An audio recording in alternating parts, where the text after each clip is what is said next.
ব্রাহ্মণবাড়িয়ায় motorcycle autorickshaw ভ্যানের ধাক্কা লাগা নিয়ে 2 গ্রামের তুমুল মারামারি। জমির বিবাদ নিয়ে সংঘর্ষে হবিগঞ্জে একজনের মৃত্যু।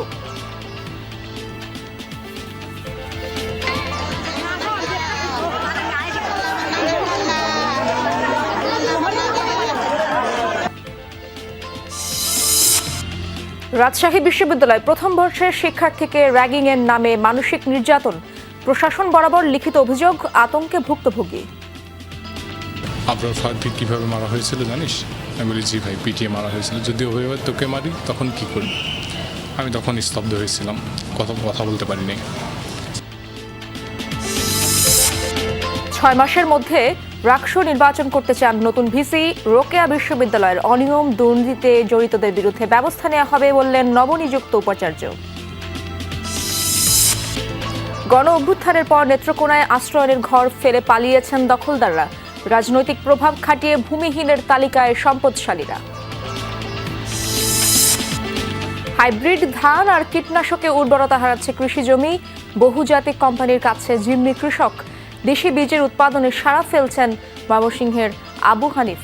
হলেও খরচ আমার কম লাগতেছে। চাকরি বেছে না সেটা ও নিজেই কৃষির প্রতি আগ্রহ হয়ে বীজ ধান উৎপাদন করতেছে।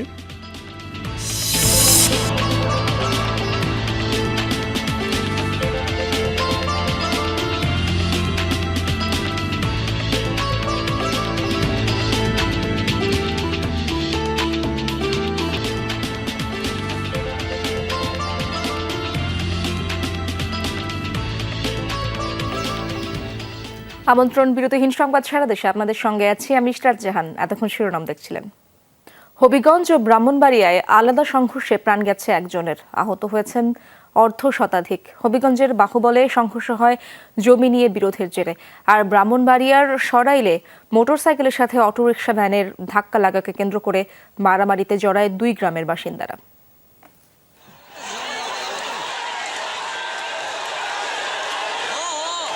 দুপক্ষের মধ্যে কথা কাটাকাটি, এর জেরে লাঠিসোঁটা দেশীয় অস্ত্র নিয়ে হাজির হাজারো গ্রামবাসী। রণক্ষেত্রে পরিণত হয় ব্রাহ্মণবাড়িয়ার সরাইলের বড্ডাপাড়া এলাকা।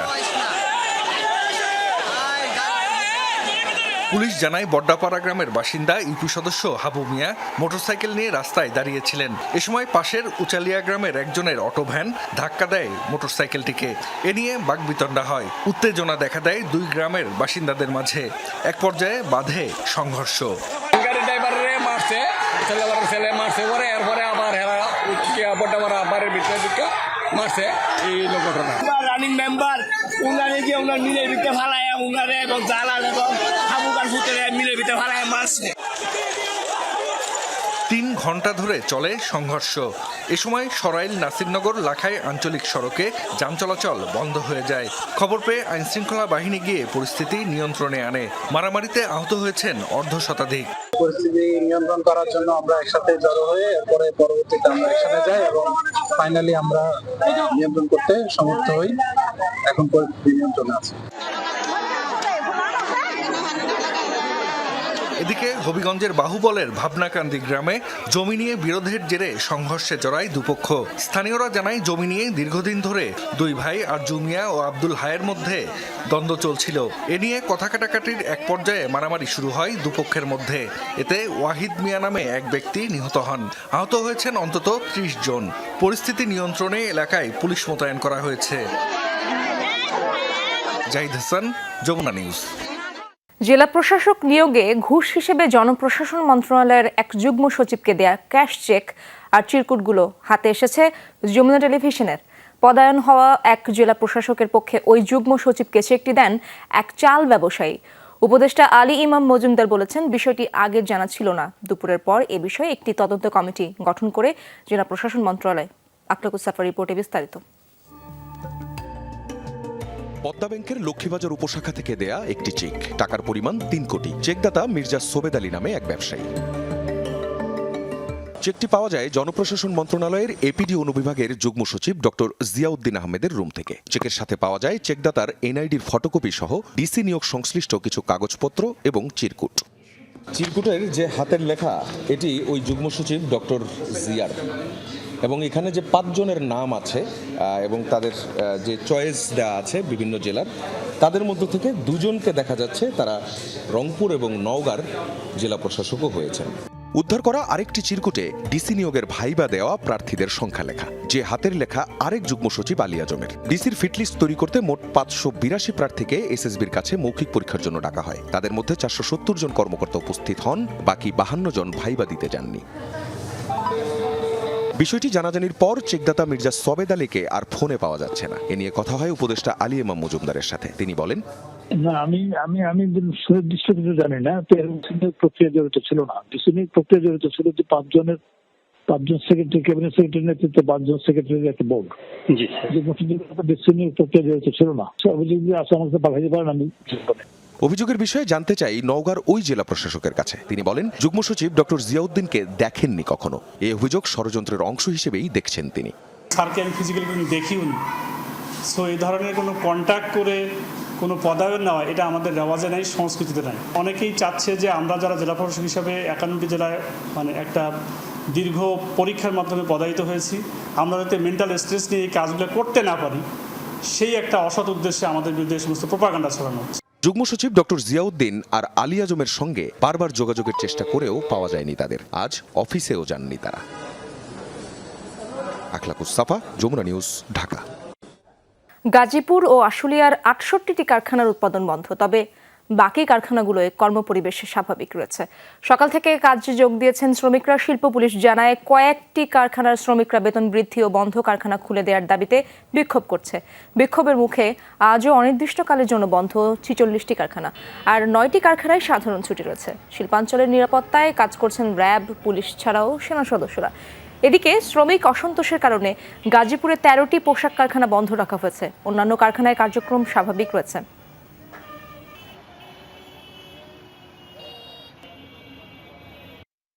পারস্পরিক যে সমঝোতা বা যে সম্পর্ক উন্নয়নের মাধ্যমে ফ্যাক্টরিগুলি খুলে দেওয়ার জন্য আমরা মালিকদের প্রতি আহ্বান জানিয়েছি এবং শ্রমিকদের প্রতি আহ্বান জানিয়েছি যেন কর্মপরিবেশটা স্বাভাবিক রাখে। কোনো ধরনের ধর্মঘট, কাজ না করে বসে থাকা, এই বিষয়গুলো যেন পরিহার করা হয়। দর্শক, শিল্পাঞ্চলের পরিস্থিতি জানবো। আশুলিয়ায় রয়েছেন আমার সহকর্মী মাহফুজুর রহমান নিপু। শিল্পাঞ্চলের এখনকার পরিস্থিতি আপনি কেমন দেখছেন, আমাদেরকে জানাবেন।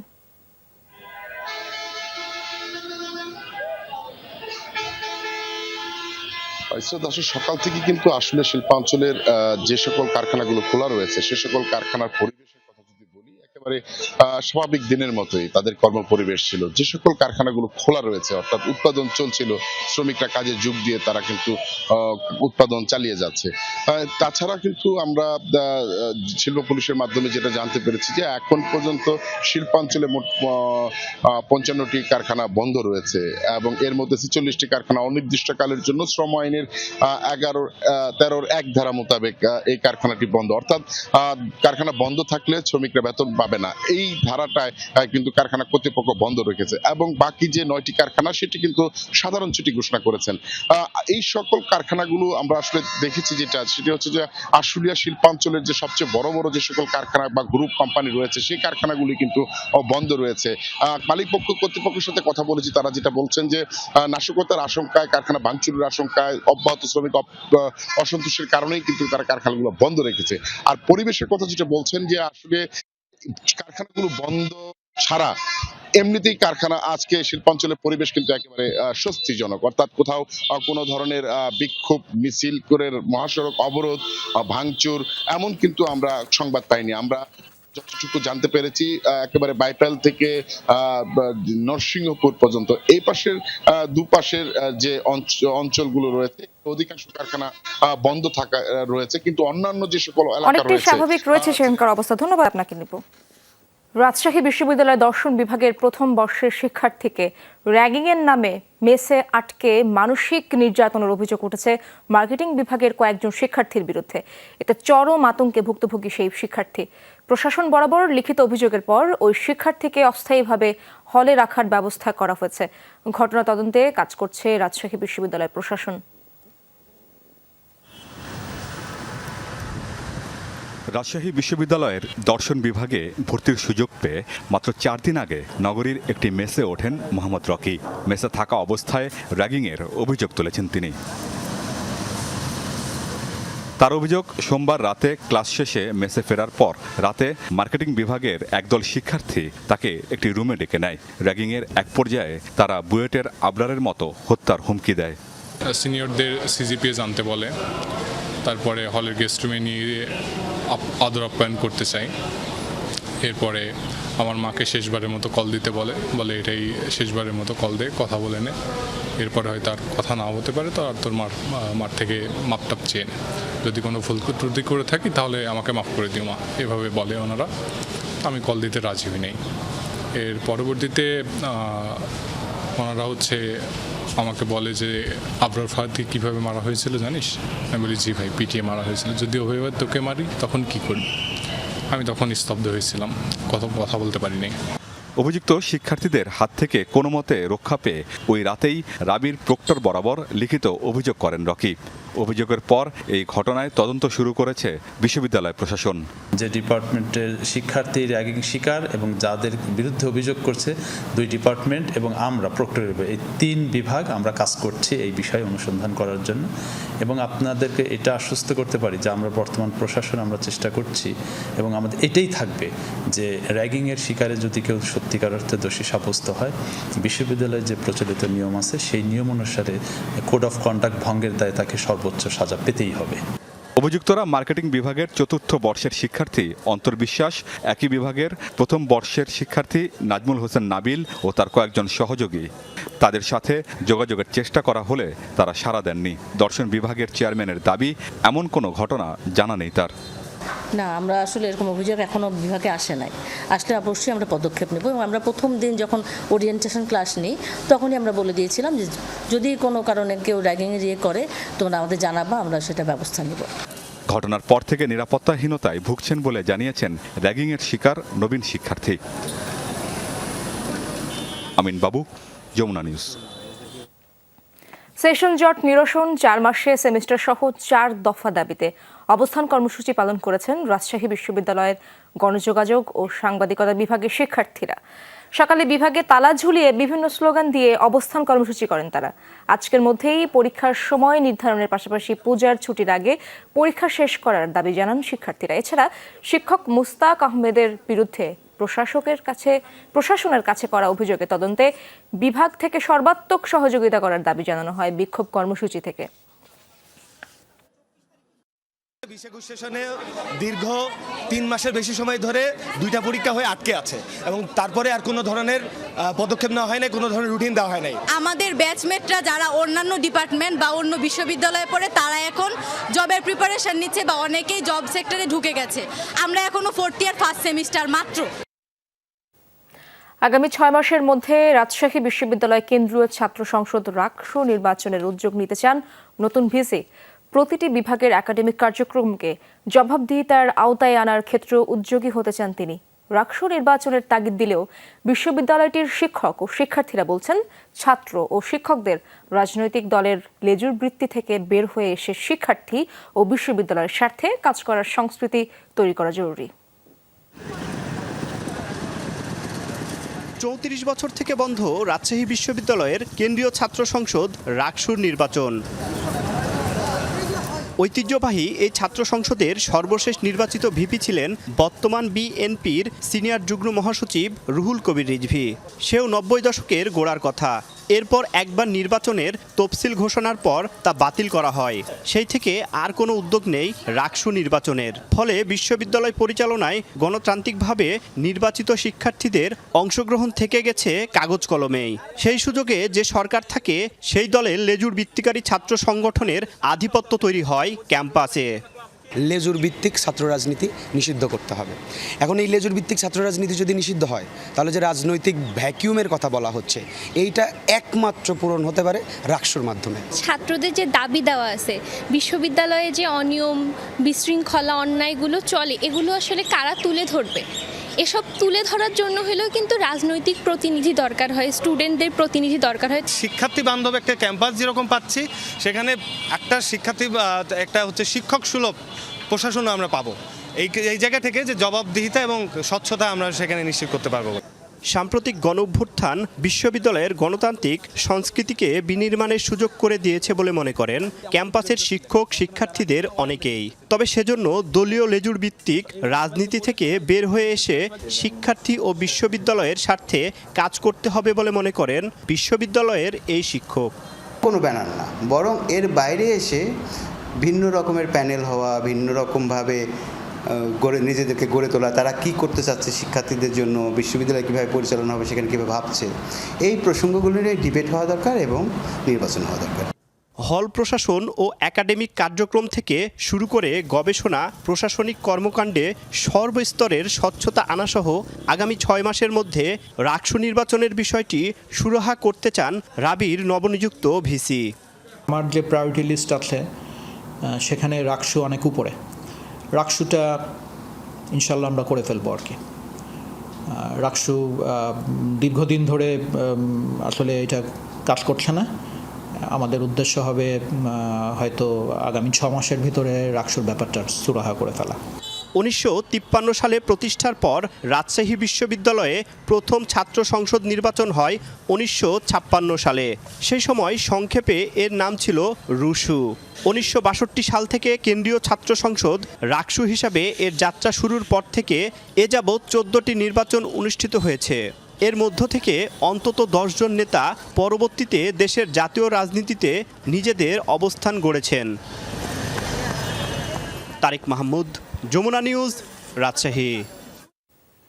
উপাচার্যের অনিয়ম দুর্নীতির কারণে বিগত সময়ে বারবার গণমাধ্যমের শিরোনাম হয়েছে রংপুরের রোকেয়া বিশ্ববিদ্যালয়। সম্প্রতি এই বিশ্ববিদ্যালয়ে নতুন ভিসি নিয়োগ হয়েছে। বিগত সময়ের কালিমা মুছে ছাত্র জনতার অভ্যুত্থানের চেতনা ধারণ করে বিশ্ববিদ্যালয়কে এগিয়ে নিতে চান নতুন উপাচার্য, গড়ে তুলতে চান সেন্টার অব এক্সেলেন্স হিসেবে। জোর দিচ্ছেন আবু সাইদ হত্যার বিচার নিশ্চিতের ওপর। নতুন ভিসি ডক্টর শওকত আলীর সাথে কথা বলেছেন সহকর্মী সরকার মাজহারুল মান্নান।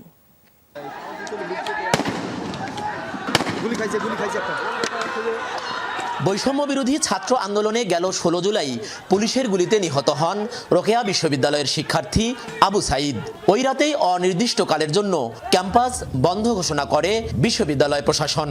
পরবর্তীতে ভিসি, প্রভিসি সহ প্রায় সব প্রশাসনিক পদ থেকেই পদত্যাগ করেন শিক্ষকরা। সরকার পতনের পর দেশের পরিস্থিতি স্বাভাবিক হলে ভিসি নিয়োগের জন্য আন্দোলন শুরু করেন শিক্ষার্থীরা। সম্প্রতি উপাচার্য হিসেবে নিয়োগ পেয়েছেন ঢাকা বিশ্ববিদ্যালয়ের শিক্ষক ডক্টর শওকত আলী। বিশ্ববিদ্যালয়টিকে নতুন করে সাজাতে চান তিনি। যমুনার সাথে আলাপচারিতায় তুলে ধরেন পরিকল্পনার কথা। সেশনজট মুক্ত পরিপূর্ণ আবাসিক বিশ্ববিদ্যালয় গড়ে তুলতে চান ডক্টর শওকত আলী। জোর দিচ্ছেন গবেষণার ওপর। মডেল একটা যে এটা কেবল প্ল্যানিং, এই প্ল্যানিংটা কেউ কখনো করে নেই, বাস্তবায়ন করা তো দূরের কথা। 2টি হল এবং মেয়েদের হল, 2টি ছেলেদের হল, একাডেমিক বিল্ডিং, অডিটোরিয়াম, এই বিষয়গুলো নিয়ে আমি প্রধান উপদেষ্টার নিকট যাব।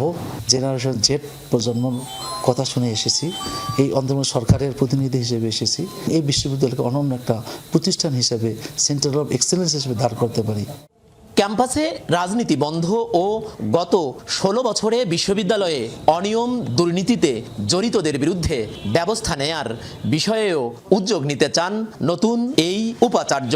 আমি চাই অনিয়ম যে করছে, অনিয়মটা যেন রিয়েলি আমরা জাস্টিফাই করে বের করতে পারি। সেই জন্য একটা সুন্দর ভালো যারা এটা বের করতে পারবে তাদের দিয়ে কমিটিটা করতে চাই। ছাত্র রাজনীতি মুক্ত ক্যাম্পাস দেখতে চাই, শিক্ষক রাজনীতি মুক্ত ক্যাম্পাস দেখতে চাই, কর্মচারী কর্মকর্তার রাজনীতিমুক্ত ক্যাম্পাস দেখতে চাই। আবু সাইদ নিহতের ঘটনায় বিশ্ববিদ্যালয় প্রশাসন থেকে হত্যা মামলা করার উদ্যোগ নিয়েছেন উপাচার্য। বিচার চান আন্তর্জাতিক অপরাধ ট্রাইব্যুনালে। সিন্ডিকেট করতে যে কমিটি করছি, এই কমিটি আমি 7 দিনের সময় দেব। এই 7 দিনের মধ্যে বা 10 দিনের মধ্যে তারা রিপোর্টটা দিলে আমি আমার প্রশাসনিক পক্ষ থেকে মামলা রুজু করব। এটা আমি আইন উপদেষ্টা মহোদয়কে চিঠি দিয়ে জানাবো। আইন উপদেষ্টা মহোদয় যেন এটাকে এই মামলাটাকে আন্তর্জাতিক এতে নিয়ে যান, কারণ আমি তো এখানে আন্তর্জাতিক যাইতে পারি না সরাসরি। আগামীকাল রোকেয়া বিশ্ববিদ্যালয়ের হল খুলে দেয়া হবে। ক্লাস শুরু হবে 29 সেপ্টেম্বর। সরকার মাজহারুল মান্নান, যমুনা নিউজ, রংপুর। বগুড়ায় ছাত্র জনতার আন্দোলনে পুলিশের গুলিতে নিহত স্কুল ছাত্র জুনায়েদ ইসলাম রাতুলের দাফন সম্পন্ন হয়েছে। শহরের আঞ্জুমান কবরস্থানে তাকে দাফন করা হয়। এর আগে সোমবার বিকেলে ঢাকায় কেন্দ্রীয় শহীদ মিনারে প্রথম জানাজা অনুষ্ঠিত হয় রাতুলের। রাতে মরদেহ নেওয়া হয় বগুড়ার সুলতানগঞ্জ পাড়ায়। সকালে স্থানীয় সরকারি মুস্তাফাবিয়া আলিয়া মাদ্রাসা মাঠে রাতুলের শেষ নামাজে জানাজা অনুষ্ঠিত হয়। অংশ নেন বিভিন্ন রাজনৈতিক ও বৈষম্য বিরোধী ছাত্র আন্দোলনের নেতৃবৃন্দ সহ স্থানীয়রা। 5 আগস্ট ছাত্র জনতার বিক্ষোভে চলাকালে বগুড়ায় পুলিশের এলোপাতাড়ি গুলিতে গুরুতর আহত হয় শহরের পথ পাবলিক স্কুলের 6ষ্ঠ শ্রেণীর ছাত্র জুনায়েদ ইসলাম রাতুল। প্রায় 1 মাস 20 দিন ঢাকার নিউরোসায়েন্স হাসপাতালে চিকিৎসাধীন থাকার পর সোমবার ভোরে মারা যায় রাতুল।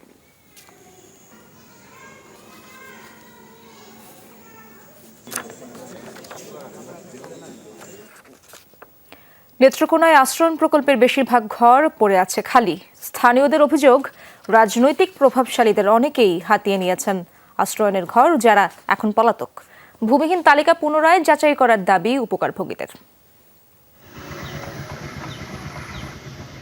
নেত্রকোনার পূর্ব ধলা উপজেলার ধলা এলাকায় আশ্রয়নের 12টি ঘর, যার 11টিতেই নেই বাসিন্দা।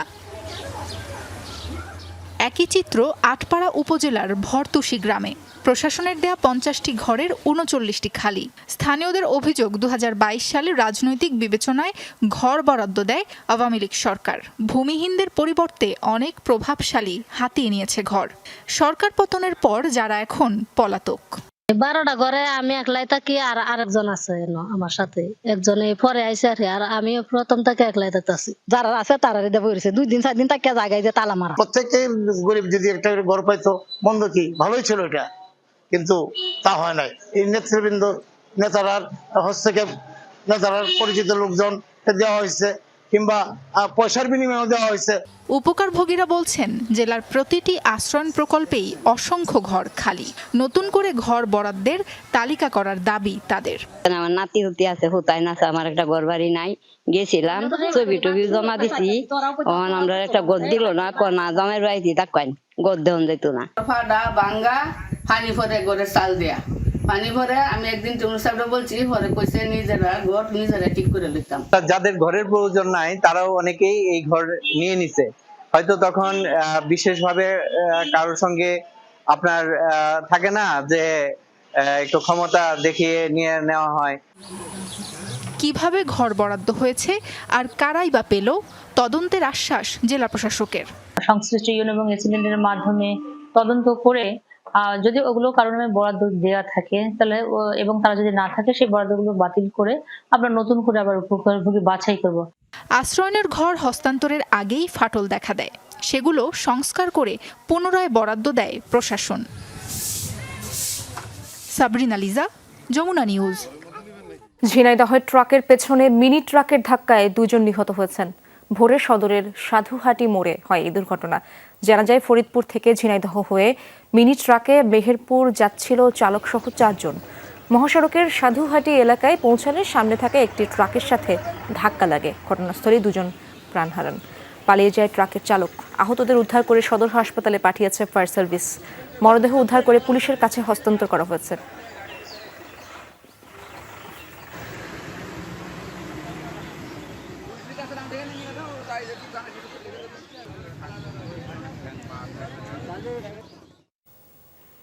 দিনাজপুরের একমাত্র সরকারি খেতাবগঞ্জ সুগার মিল চালুর দাবিতে মানববন্ধন, র্যালি ও স্মারকলিপি প্রদান করেছে ছাত্র জনতা। সকালে সুগার মিলের গেটে শিক্ষার্থী, ব্যবসায়ী ও আখ চাষিরা জড়ো হন। মিলটি চক্রান্তমূলকভাবে বন্ধ করা হয়েছে দাবি করে বিক্ষোভকারীরা। বলেন, মিলের নিজস্ব চাষযোগ্য জমি রয়েছে ৩,৮০০ একরের বেশি। কৃষক আবাদ করে ২,০০০ একর জমিতে, অথচ ৯০ দিন চিনি উৎপাদন করতে প্রয়োজন ৪,৫০০ একর জমি। এ সময় বক্তব্য রাখেন মিলের ব্যবস্থাপনা পরিচালক, আহ্বায়ক বাপন সহ অন্যান্য নেতৃবৃন্দ। মানববন্ধন শেষে র্যালি নিয়ে শহরের বিভিন্ন সড়ক প্রদক্ষিণ করা হয়। পরে উপজেলা নির্বাহী কর্মকর্তার মাধ্যমে বাণিজ্য উপদেষ্টা বরাবর স্মারকলিপি দেওয়া হয়।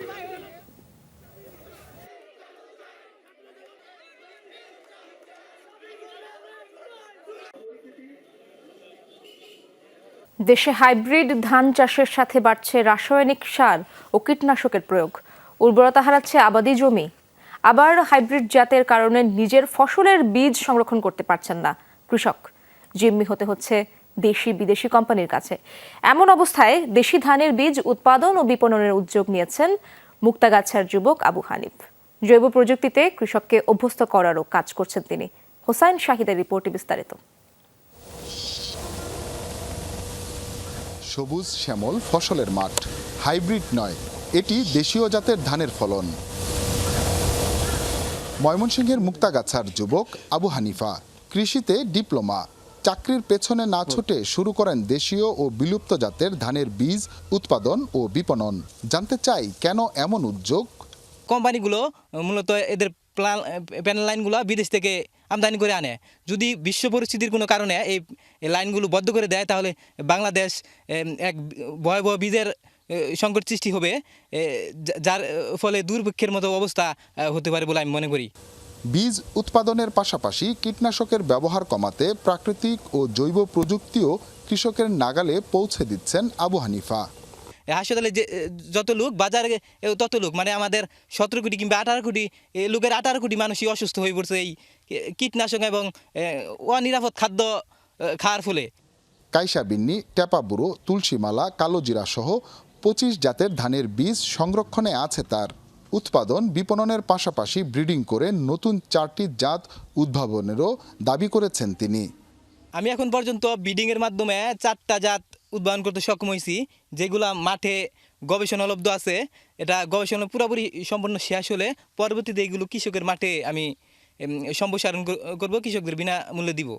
বর্তমানে ব্রি 49, 51 ও বিলুপ্ত প্রজাতির ধান বীজ সহ বোরো মৌসুমে 36 মেট্রিক টন ও রোপা আমন মৌসুমে 2 মেট্রিক টন বীজ উৎপাদন করছেন হানিফা। এর ক্রেতা বিএডিসি, বেসরকারি বিপণন প্রতিষ্ঠান ও সাধারণ কৃষক। চাষাবাদ করতেছি, অথচ একটু ফলন কম হলেও খরচ আমার কম লাগতেছে। চাকরি পিছনে না ছুটে ও নিজেই কৃষির প্রতি আগ্রহ হইয়া বীজ ধান উৎপাদন করতেছে। এটা দেখে গ্রামের যে শিক্ষিত বেকার যুবক যারা আছে তারাও এখান থেকে উৎসাহিত হচ্ছে। এ বিষয়ে একজন বিশেষজ্ঞের সাথে কথা বলা যাক। তবে কোনো দপ্তরের কর্মকর্তা বা গবেষক নয়। 55 বছর ধরে কৃষিকাজের সাথে জড়িত কৃষক ইসমাইল হোসেনের মতামত জানবো আমরা। এইভাবে চলতো, কারণ কি 7.5 কোটি মানুষ আছে, মানুষ সংখ্যা কম আছে, ওটি আঙ্গুর চলতো। এইরকম বাগাবাদ করলে ওটা ফলন হবো, খারাপ হইতো না ফলন। কিন্তু করোনা না মিলে আমরা তো আষাঢ় মাসে রোয়া রই, এটা রুন রাখবো ভাদ্র মাসও। আষাঢ় মাসে জ্বালা ফলে ভাদ্র মাসে রুন রাখবো, তাহলে ফলন ঠিকই হবে। বর্তমান সময়ে পড়াশোনা শেষ করে বেশিরভাগেরই চাহিদা সরকারি বেসরকারি চাকরি। তবে উদ্যোক্তা হওয়ার যে স্বপ্ন, এমন লোক খুব কমই আছে। তাদের মধ্যে একজন আবু হানিফা বলছেন, চাকরির পেছনে না ছুটে উদ্যোক্তা হয়ে কমাতে হবে বিদেশের উপর পরনির্ভরশীলতা। হুসাইন শাহিদ, যমুনা নিউজ, ময়মনসিংহ। দর্শক, এই ছিল সংবাদ সারা দেশে।